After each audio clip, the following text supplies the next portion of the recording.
नमस्कार बंधुरा केमन आছেন প্রবাসিনী বাঙালি চ্যানেলে নতুন একটা ব্লগে সকলকে স্বাগতম। আজ তো হোলি আর হোলি তো খেলতে যাব, তার আগে রান্নাটা বাড়িতে করে রেখে যাব। আর যদিও রান্নাটা আমি করছি না, রান্নাটা করছে আমার মিস্টার। এখানে দেখুন চিকেন কষানো হচ্ছে আর তার সঙ্গে হবে চিকেন পকোড়া। ছেলেরা তো চিকেন কষাটা অতটা খেতে চায় না, সেই হিসাবে ওদের জন্য পকোড়া করা হচ্ছে আর চিকেনটা কষানো হচ্ছে। চিকেনটা একটু বেশি করেই নিয়ে এসছে, কারণ প্রত্যেক বছর অর্পিতারা আসে, নিয়ে চলে এসেছে, কিন্তু ও বললো আসবো না। রান্নাটা হয়ে যাওয়ার পর তো হোলি খেলতে গিয়েছিলাম, আর খেলে এসে একটু ফ্রেশ হয়ে গেলাম। আর এখানে দেখুন ভাতটাও করে রেখে গিয়েছিলাম, আর চিকেন পকোড়াটা ভেজে গিয়েছিলাম না, আর এটা কালকের চাটনি আছে ওটা বের করেছি, আর চিকেন পকোড়াটা এখন একটু ভেজে নেব। প্রত্যেক বছর তো অর্পিতারা আসে, সেই হিসাবে সকালবেলা চিকেনটা বেশি করে নিয়ে চলে এসেছিলো। ও তো ফোন করে বলেছিল আসবো না, আবার তো এলো, যদিও নিচে থেকে চলে গেল। আর চিকেনটা তো বেশি করেই আনা হয়েছিল, কারণ ওরা এলে একটু পরোটা করি, তার সঙ্গে চিকেনটা খাওয়া হয়। আর ওরা আসেনি, চিকেনটা অনেকটাই হয়ে গেছে। আর এখানে এখনের মতো একটু পকোড়া ভেজে নিচ্ছে, আর ওরা তো আসেনি। আর এদিকে আমি মল্লিকাদেরকে দেবো বলে এখানে তুলেছি একটু চিকেন পকোড়া, একটু চিকেন কষানো, আর এখানে আমাদের জন্য আরও একটু ভেজে নেব চিকেন পকোড়াটা। আজ তো হোলি খেলতে যাব বলে তাড়াহুড়ো করে রান্নাবান্না, আর তাছাড়াও বেশি কিছু রান্নাও হয়নি। চিকেন পকোড়া আর চিকেন কষা, তার সঙ্গে ভাত আছে, আর স্যালাড কেটে নিয়েছি, আর চাটনি ওটা তো দেখালাম। আর মল্লিকা আবার এঁচড় দিয়ে গেছে, আর এঁচড় খেতে তো আমার খুবই ভালো লাগে। এখানে দেখুন এঁচড়ের পিসটা তো একদম বড় বড় করেছে, দেখেই তো মনে হচ্ছে সুন্দর হয়েছে। নিচে থেকে এসে তো ঘরটা সাফ সাফাই হলো, তার সঙ্গে ফ্রেশ হলাম। হওয়ার পর তো এখানে খাবার নিয়ে চলে এসেছি, আর এখানে দেখুন খাবারটা রেডি করে নিয়েছি। এখন তো 3টের ওপর বেজে গেছে, খেতে খেতে প্রায় 3:30 বেজে যাবে। খাওয়া দাওয়ার পর তো দুপুরে একটু শুয়ে পড়েছিলাম, কারণ কি এখানে তো এত মিউজিক চলছে, আমি যে আজকে ভিডিওতে ভয়েস দেবো সেটাও দিতে পারিনি, সেই হিসাবে কোনো ভিডিও ছাড়তে পারলাম না। আর তারপরে এখানে নাস্তা বানাবো, তার জন্য সব কিছু সবজি কেটে নিয়েছি, একটু পকোড়া বানাবো। আর ভেজিটেবিল পকোড়া বানাবো, শিমলা মির্চ আছে, কাঁচা লঙ্কা, গাজর, ধনিয়া পাতা, বাঁধাকপি, আর তার সঙ্গে পেঁয়াজ দিয়ে একটু পকোড়া বানাবো। সকালে ভাই ফোন করেছিল, ভাই মানে বনশ্রীর ভাই, ওকে তো আমি ভাই বলি, সবাই জানেন। ভাই ফোন করেছিল ওদের বাড়ি হোলি খেলতে যাওয়ার জন্য। ওর জামাইবাবু বলেছিল আমরা যাব না, তাহলে তুমি বৈকালে আসো। তো ভাই আসবে, তাই একটু পকোড়া বানাচ্ছি আর চা করব। ভাই তো এখনও আসেনি। ভাই আবার ফোন করেছিল যে আমার সঙ্গে শ্রেয়ান আসছে। শ্রেয়ান একা আসছে, বনশ্রীকেও ফোন করে বললাম তোরাও হয়, কিন্তু ওর বড় ছেলে মাধ্যমিক দিচ্ছে, কাল লাস্ট এক্সাম, সেই জন্য বনশ্রী বললো আমরা আসবো না। আর ফোন করেছি আসছি, বেরিয়ে পড়েছি বলে, সেই হিসাবে আমি এখানে পকোড়াও বসিয়ে দিয়েছি, তার সঙ্গে চাটাও বসিয়ে দিয়েছি, হতে হতে ওরা এসে যাবে। আর বনশ্রীর ছোটো ছেলে শ্রেয়ান, ও তো সবসময় আমার বাড়ি আসতে চায়, কারণ এখানে দাদারা আছে, তাদের সঙ্গে খেলতে পাবে, সেই হিসাবে। ভাইরা এসে গেছে, আই দেখো মামা বাগলা এসে গেছে। Happy Holi, happy Holi, happy Holi, happy Holi, happy Holi, happy Holi মামু, হ্যাপি হোলি। চলো মামু কি নিয়ে এসছে দেখ, হ্যাপি হোলি, হোলির খাবার, হোলির খাবার নিয়ে এসছে। চ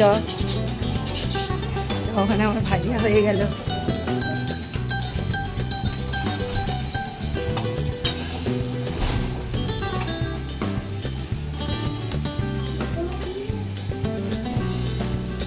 এসে গেছে, আগে থেকেই ফোন করেছিল আসবে। এখানে ভাজিয়া বসিয়েছি। কি ভাই নিয়ে এসছে দেখি, ফ্রিজে তুলতে বললো। মঠ আছে, হোলির মঠ, আর ফুড কড়াই আছে। কত ফুড কড়াই নিয়ে এসছে ভাই। এখানে ভাগনাদের জন্য 3 ভাগনা, মতলব শ্রেয়ান এসেছে, বনশ্রী বড় ছেলের পরীক্ষা আছে, সে আসেনি। বনশ্রী আন্টির বড় ছেলের পরীক্ষা বলেছি। এটা কি? আচ্ছা আইসক্রিম, এতেও আইসক্রিম। ও কত আইসক্রিম নিয়ে এসছে মামু? আচ্ছা সবার, আচ্ছা 6 জন। এগুলো ফ্রিজে রাখ। চা হয়ে গেছে, চা মুড়ি খাবো, একটু মুড়ি মেখে নিচ্ছি চানাচুর দিয়ে, ভাজিয়া দিয়ে। মামা ভাগনা যেখানে বিপদ নেই সেখানে।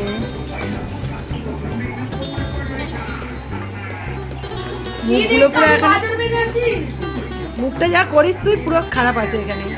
তুমি যদি তোলো আমার একদিন মুখ খারাপ হয়ে গেছে আজকে হোলিতে গিয়ে।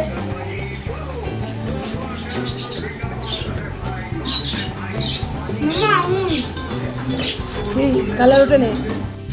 কি রান্না হয়েছে বল আজকে? হ্যাঁ চাটনি থেকে শুরু, তাই তো?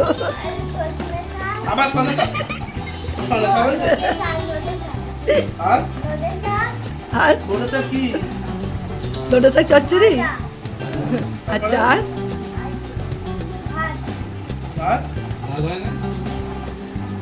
ডাল হয়েছে।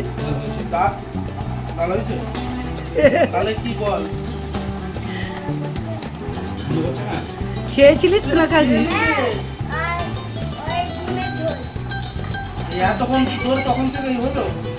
ও খেয়েছিল তো না খায়নি?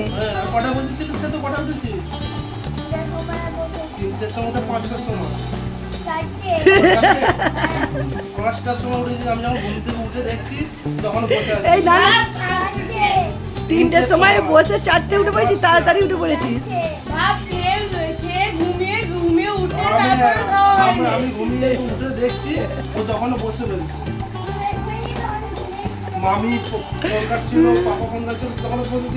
এই তুই এত তাড়াতাড়ি উঠে পড়েছিস? তুই তো সেই অনামিকা দিদি ভাইয়ের মতো বলছিস রে। আঙ্কেল বলছে আজকে তাড়াতাড়ি খাওয়া হয়ে গেছে, বলছে আজকে তাড়াতাড়ি খাওয়া হয়ে গেছে। আমি 1 ঘন্টা নিইনি, 1 ঘন্টা 15 মিনিট নিইনি, 1 ঘন্টা নিয়েছি। সেই ওর মতোই হয়ে গেল। এই তোদের মামা ভাগনার এক ড্রেস হয়ে গেছে, দুজনের কালারটা ম্যাচিং করে এসছিস। এই ঠিকই তো রে, আমিও তো মরুন কালারের জামা পরেছি, তোদের সাথে ম্যাচিং হয়ে গেছে যে। এই ম্যাচিং করে এলাম নাকি? তোরা কি বলে এলি আমাকে?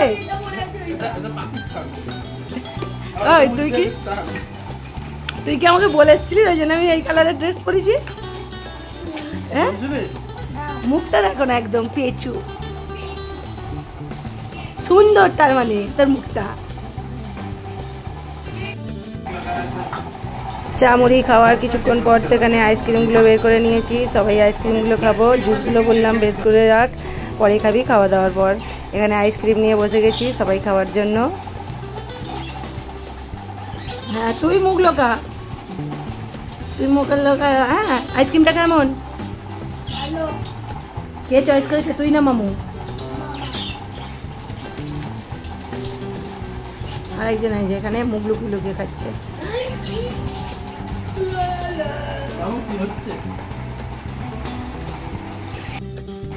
খেয়ে নে খেয়ে নে।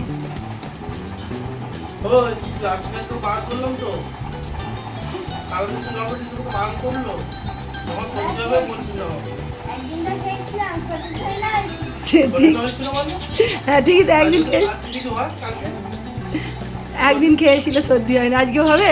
তুই না না আমি বললাম আমি খাবো না, তবু মামু বললো আমাকে আসার সময় এটাই বললো যে আইসক্রিম দিলে খাবি না, তুই এ খা, ও জল খেয়ে নিবি। তুই আইসক্রিম খেয়ে জল খেয়ে নিবি, আইসক্রিম খেয়ে জল খেলে সর্দি হয় না। হাতে করে ছাড়াচ্ছে না, না আইসক্রিমটা না, ওটা খোলাটা ছাড়াচ্ছে। আইসক্রিম খেয়ে আমি তো রান্না বসিয়েছি, আর ওরা এখানে খেলা চালু করেছে, দুজনেই খেলছে। ছোটটা বললো আমি খেলবো না, আর ওদের তো ফেভারিট খেলা হচ্ছে কানামাছি। বনশ্রীকে তো ফোন করে বলেছিলাম ভাই এখান থেকে খাওয়া দাওয়া করেই যাবে ওরা, কারণ রান্না তো হয়েই আছে, আর টুকটাক একটু ভাজাভুজি করব, ভাতটা গরম গরম করব, তুই আর রান্না করিস না, ওরা এখান থেকে খাওয়া দাওয়া করে যাবে। এমনিতেই তো ভাই অনেক দিন আসেনি, কারণ এখন কাজের চাপ হয়েছে। আগে অনেক আসতো, সপ্তাহে 2 সপ্তাহ ছাড়া আসতো, এখন তো এবারে তো অনেক দিন আসেনি। সেই গ্রামে গিয়েছিলাম যেদিনকে, সেদিন দেখা করতে এসেছিলো, তারপর আর আসেনি, তারপর অনেক দিন পর আসিল।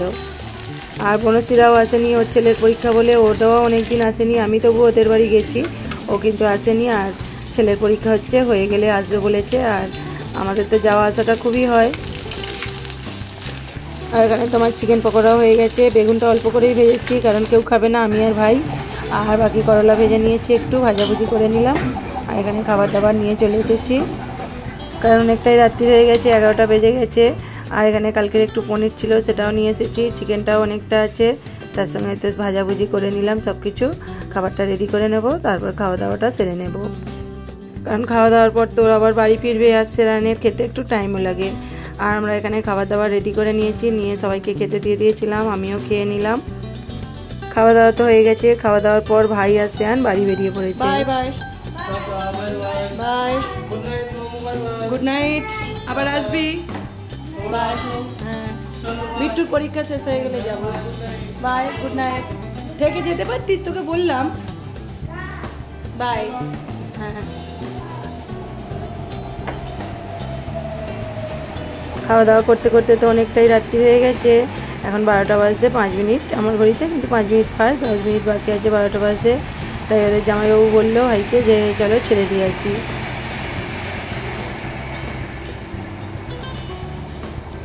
জামাইবাবু দিতে যাচ্ছে, 12টা বেজে গেছে, শালাকে দিতে যাচ্ছে।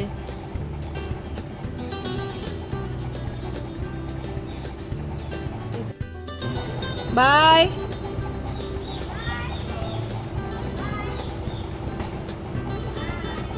বাই।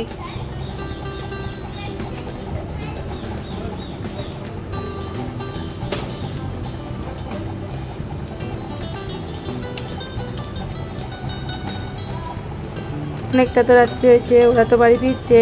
আর আজকের ব্লগটাও আমি এখানেই শেষ করব। আবার দেখা হবে নতুন একটা ব্লগ ভিডিও বা নতুন একটা রেসিপির সঙ্গে।